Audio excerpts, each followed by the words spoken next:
So today is session 2 of Avantiico's D365 support webinar series. My name is Aaron. I'm the marketing manager here at Avantiico, and with me today is Morten, the director of customer engagement here at Avantiico, right? So we're going to dive into D365 and Azure licenses, exploring the different licensing options, the different benefits in terms of cost, compliance, flexibility, and more. And Morten's going to break down the full session agenda momentarily. But before he does, I wanted to share with you just a couple of the other upcoming webinars that we have, right? So today, of course, is session 2 of 3 in the support series.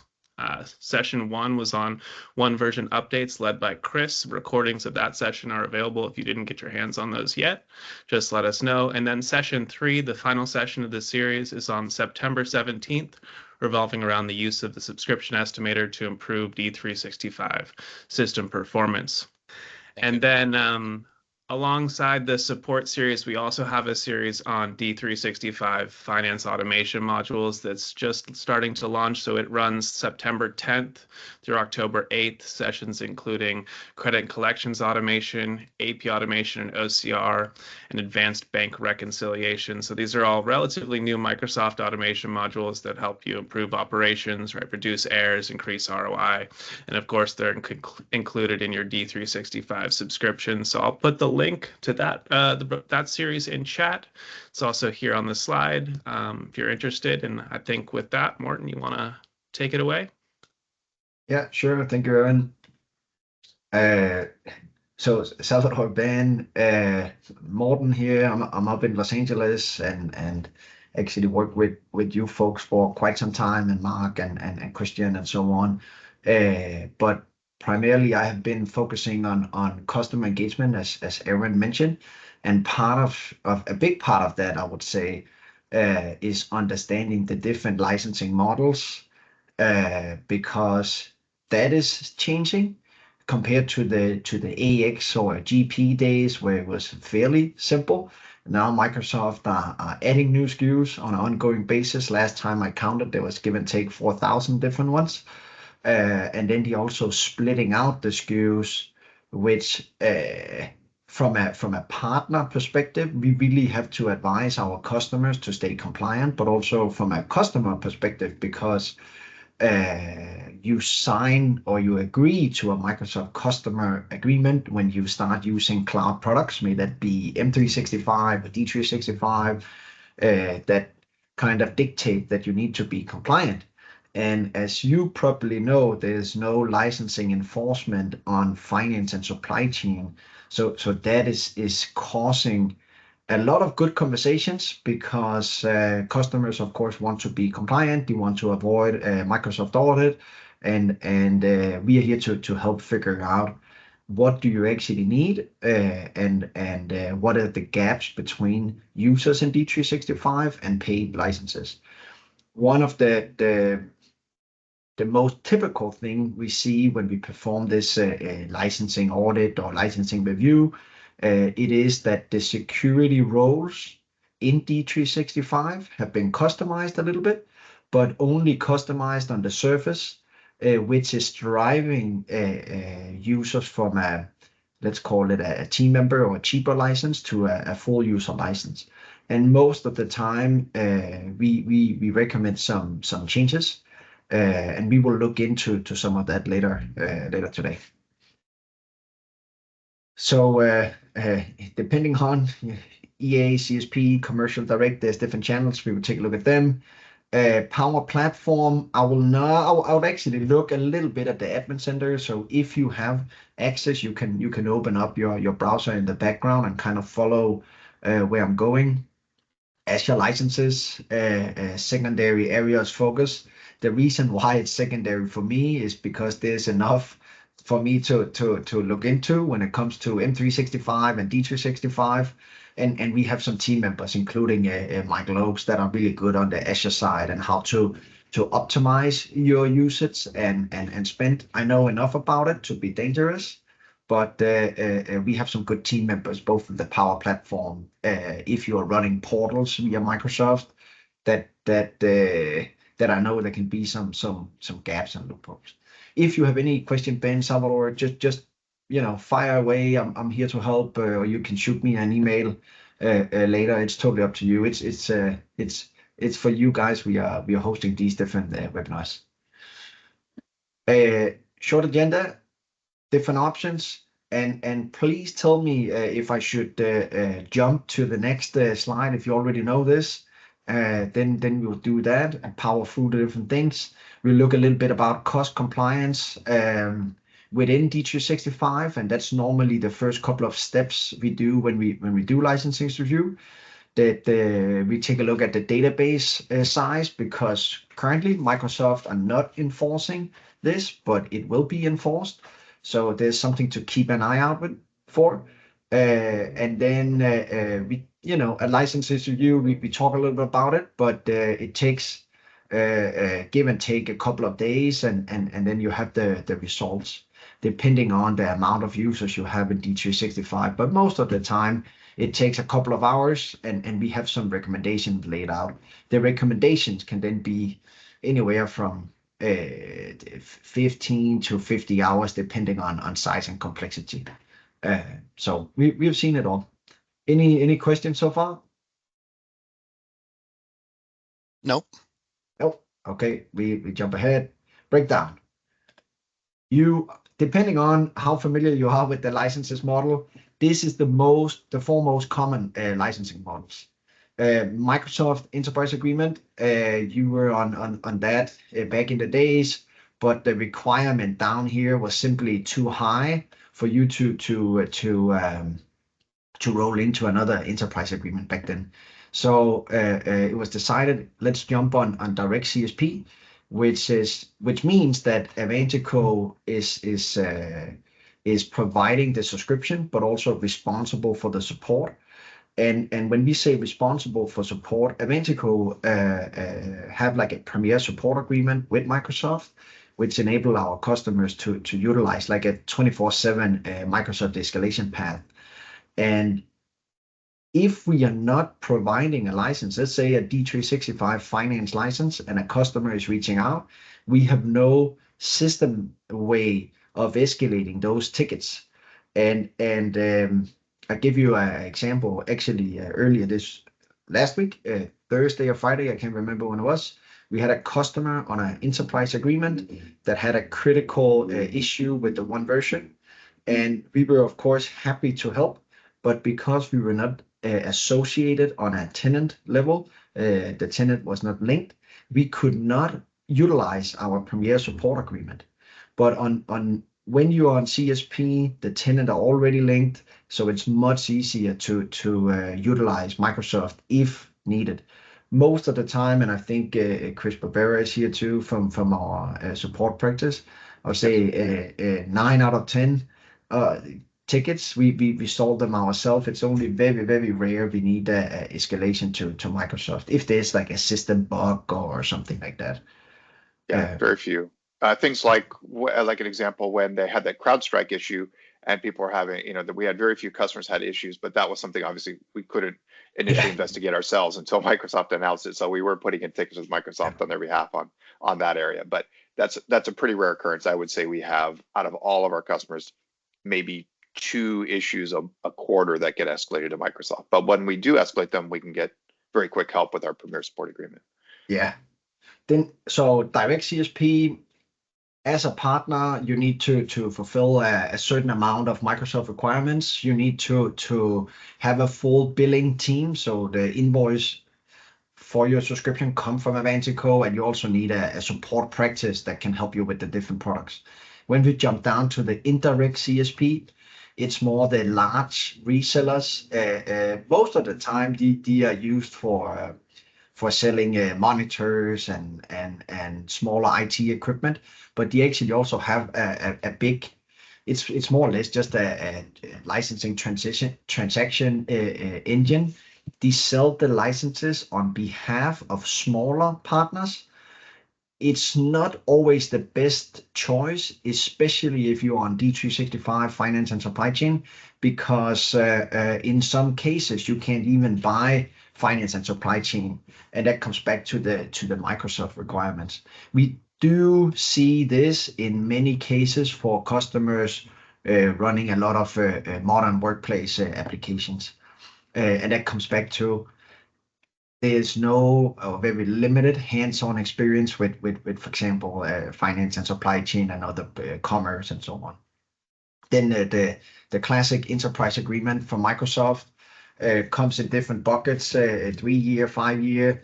It's normally facilitated by Microsoft and transacted via a large reseller. It's kind of an interesting setup. We have seen some adjustments to that over the years, and based on kind of rumors in the channel, we think there will be additional changes to the enterprise agreement model, because right now it don't make a lot of sense that there's this middleman in between the customer and Microsoft. There's some minimums. We will take a look at that in a second. Most of the time, and this is important to know, if you are considering and have the size, of course, moving to enterprise agreement, if you want Premier support, that comes via Microsoft, and that's normally a percentage of your overall Microsoft enterprise agreement. So we don't have insight into the percentage, but it can be a significant amount. Commercial direct, you can actually see in your tenant, if you are purchasing anything via credit card. We do see that in some occasions.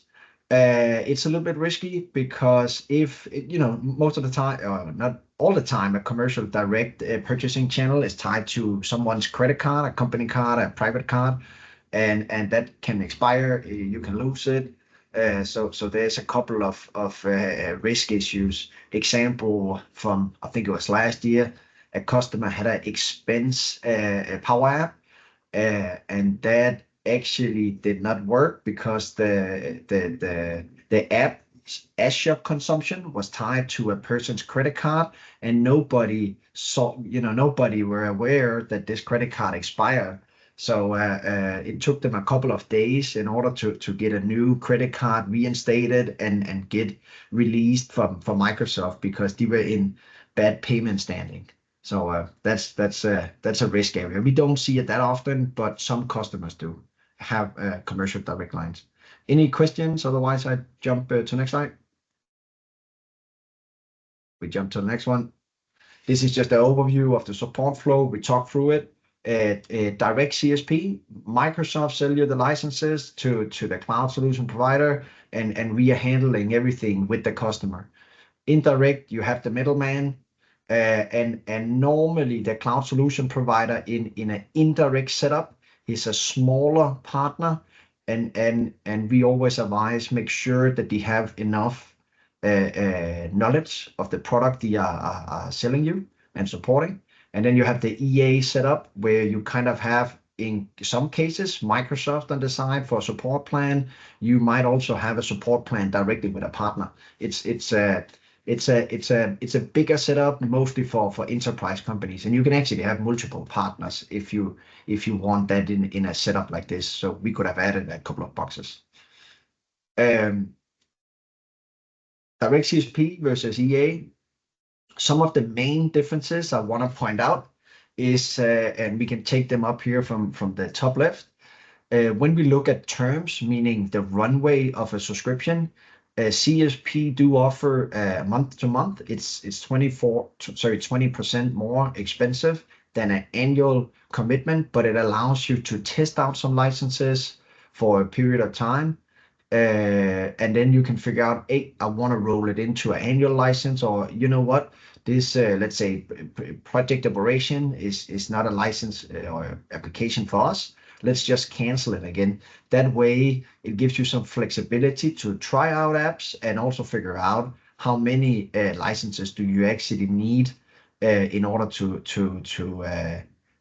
right size your agreement today.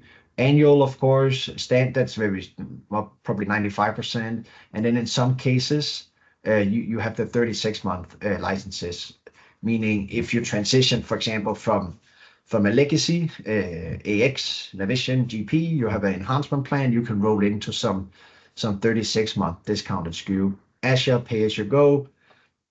over here, I'm not certain, 100% sure you can actually get month to month on a EA agreement. I have not seen it yet.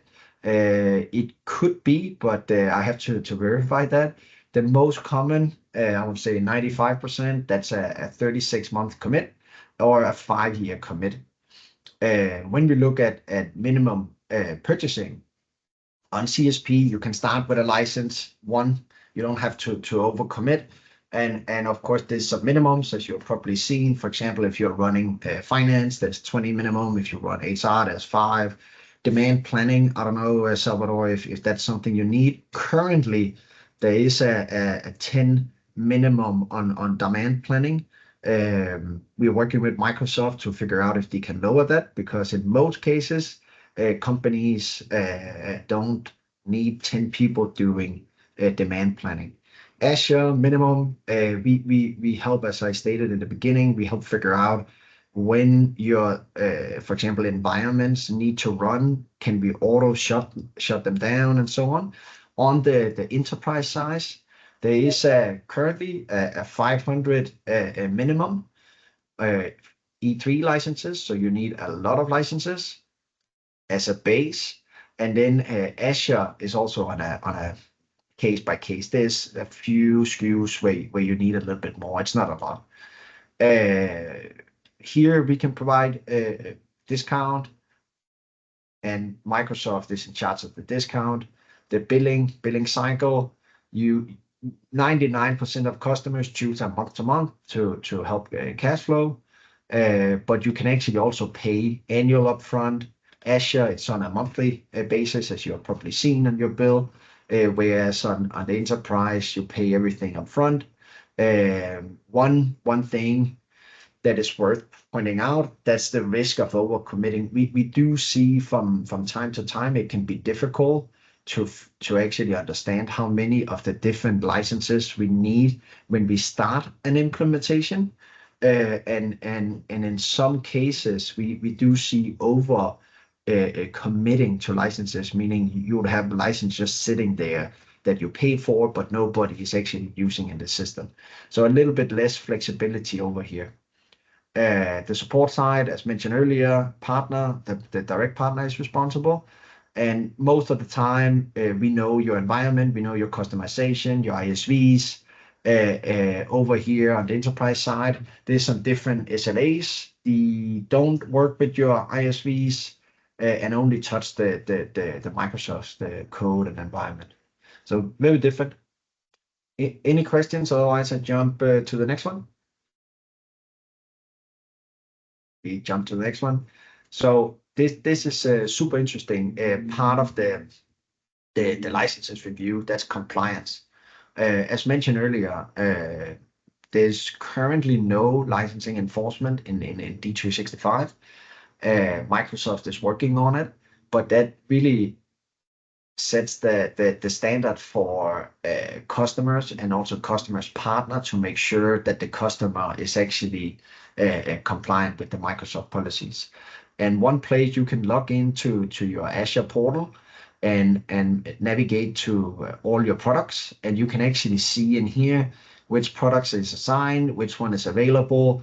And in most cases, as you can see here, 73 assigned and 127 available. That tells me something is not right, because having 127 finance licenses not assigned to users, that rings a bell.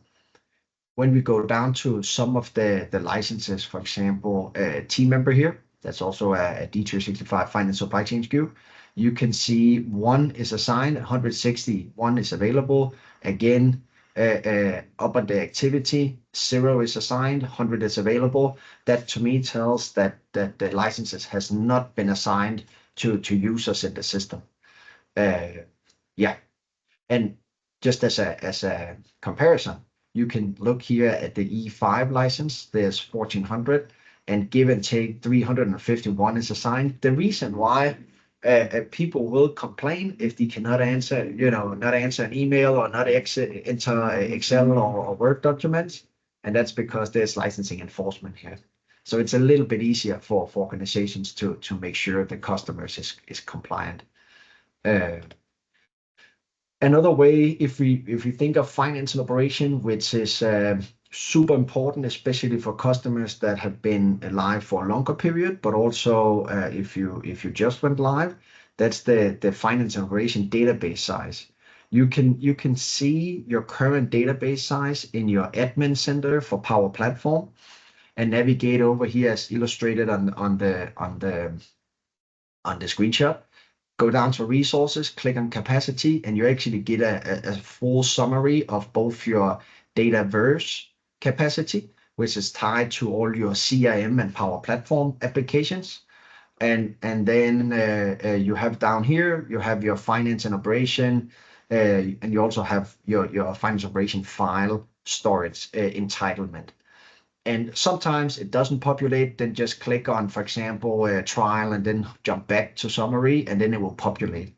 But in this example, you can see it's a customer that have been live for 3-4 years, and currently they are 538% over the entitlement. And if you convert that to dollars, then it's give and take, I believe last time we checked, it's give and take $5-6 million in overage. How do we end up here? That's a good discussion, and I'll jump to the next slide just to show you. But what's most important right now, database add-on licenses are not enforced, but they will be enforced, and it's an area where Microsoft are slowly figuring out how to enforce the licensing and enforcement, but also help customers understand how can we actually clean up these databases and make sure we constantly are in touch with our entitlement. There is some standard cleanup functionalities in D365 that you can run on a periodic basis, and that would actually help you clean up a lot of functionalities. There is also in 1041, I believe, the version, there's a tool in GA that can help you merge some of this data or purge some of this data out of D365. It's still in, I believe, I can't remember if GA or preview, but it's still a new tool, and we have not tested it yet on that many customers. Over here on the small tabs, you can also click and you can see what actually makes up the numbers here. So Salvador, if you have access, jump into this one, take a look. But the most important part is like, how the heck did we get up to 538%? When we click on the finance and operation preview, I hit the environments just for security purposes. But you can see here, there's a lot of different sandboxes that have been created, and all those sandboxes and production and so on, it accumulate up to the 6 terabyte or something like that. And when we look at cleaning up these different sandboxes, we will run through some different exercises. What do you actually need? What can we kill, so to say, so that you are closer to your entitlement. That's great. Yeah, we still on 1040. So if there's some tools on 41, that would be a good thing to move into. There is some tools. We wanted to deploy it for a customer, but we are still kind of a little bit hesitant because it's so new, and it's like a long-term. It's not a quick fix. It's a long-term strategy, as far as I understand. Speaking with Michael Oakes on that topic, because I think we're probably doing 2 or 3 a month of these database cleanups for different customers. But there's, and we have to remember that there's like 2 sides of the medal to it. There's a functional side, and then there is a technical side. The technical side, we can definitely get that along the way, but on the functional side, that comes back to For example, the standard cleanup functionalities, are they being used in D365? How are the users maneuvering and so on? And that actually also impact the performance. If you get or hear anyone say, hey, system is slow or something like that, we could take a look at that as well. There's a lot of components, and I can share them, Salvador, if that's relevant. But Sure. yeah, it's an exercise. Let's call it that. Well, I mean, we don't want to surprise anybody if we say, oh, we were thinking that maybe we have, I don't know, 105, and it turns out that those 105 are the, I don't know if I could mention that we are using a lot of roles, I guess, Yeah. and that makes it more expensive, Yeah. and obviously our estimates are going to be way out of reach. Yeah. So we want to know that as soon as possible. It's great. I'll jump to a slide in a second, and I'll show you an outcome of a licenses review and how long it take. But if we stay on this topic, we need to understand what actually gives us. Let me jump one back. What gives us the 1.3 terabyte in this case? How do we get to that number? In the in one of the page 50 something on the licensing slide, sorry, licensing guide with Microsoft that's public available, and we can drop it here in the chat. You can actually see what adds up your database. I see. And they have changed it a couple of times. They have upped it from 2 to 4, something like that, from 40 to 60, and they probably keep making small adjustments. You also have, for every environment you get some entitlement. So that's kind of where you have to look in order to understand how the heck is this 1 terabyte, where it's coming from. Wow. Okay. Yep.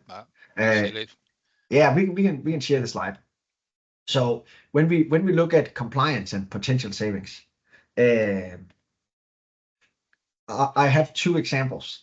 One example, yeah, go ahead. Yes, excellent. Oh, okay, yep. I have 2 examples. We met with one customer, and they were actually on an EA agreement and a CSP agreement, but it turns out that the CSP agreement was month-to-month licenses, but they have had them for almost 3 years. But they were on a month-to-month term instead of an annual term. And just to illustrate the price difference, it's like a give and take $90,000 a year that they have been overspending just because they had the term duration to month instead of annual. And I was like, whoa, we can change that right away because it's month to month. Let's figure out how to do that. So keep an eye out of that. Here, this is an example of an outcome. When we do this licenses review, it normally takes us anywhere between 2 to 5 hours, and we normally do that as part of a new customer engagement. Right.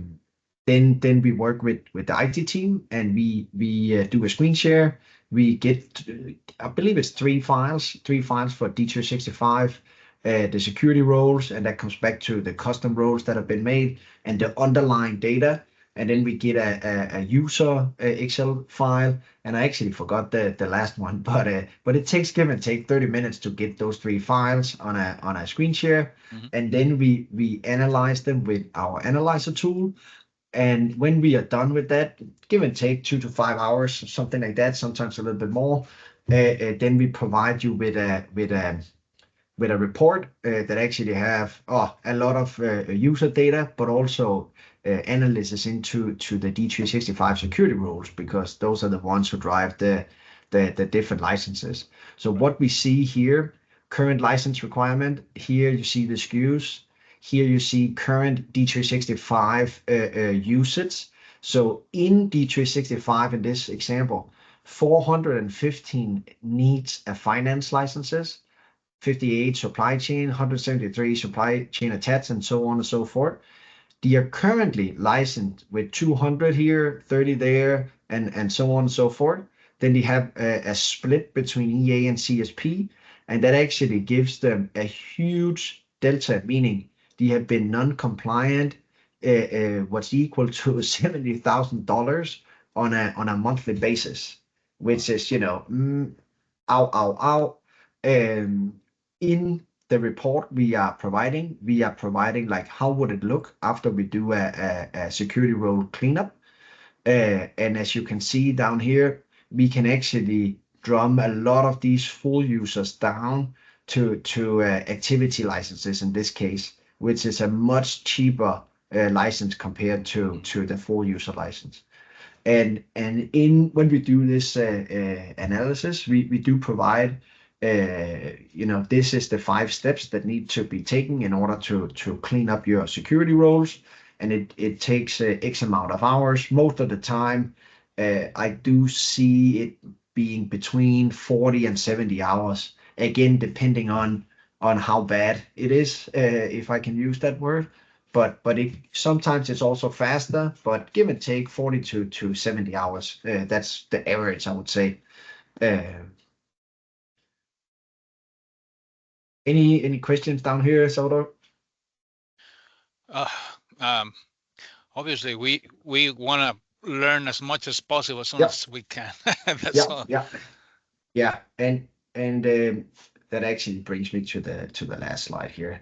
So we can easily help you do a quick review.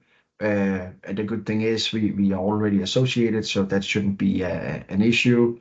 And it's we can tell you fairly quickly how things should be and how things are today. Any questions? Not this time, no. Oh. Righty. Right on. Well, yeah, we can take this recording, and Morten, that was great. If you have anything you want to close up with, but otherwise, we'll be sending out this recording relatively shortly. Once we just chop it down a little bit, make it a little pretty, and then any questions, right? Just feel free to reach out to Morten directly. Happy to extend the offer, right, for those licensing reviews. And then we do have the next series, or the next session in the series, coming up on the 17th here. Chris, I don't know if you wanted to say anything about that, but Sure. Yeah. So during that time, sorry, I couldn't get off mute. If you guys, I think you asked me a question before. Sorry. Yes, we are going to talk about performance, and the main area we're going to be focused in on, especially if you haven't looked at in a while, is your subscription estimator. This is something that typically is in lifecycle services that typically is set up at the beginning of your project, and whereas you first bought D365, and at that time you're estimating how many different types of transactions you're going to have. What we're going to look at is how to kind of revisit that and make sure that it's set up properly and estimated properly to make sure that it's helping you get the best performance and resources available from Microsoft on your environment. And in some cases, it makes dramatic differences. In some cases, it makes very little difference. But it is one of the easiest ways and lowest cost ways to impact your performance. So we'll talk about that next time. Yep. Awesome. Thanks, Chris. Thank you. Cool. Well, I appreciate all your time today. Again, we'll be sending out the recordings soon. And with that, yeah, hope you guys have a great rest of the week, rest of the Tuesday, and hopefully see you on the upcoming sessions.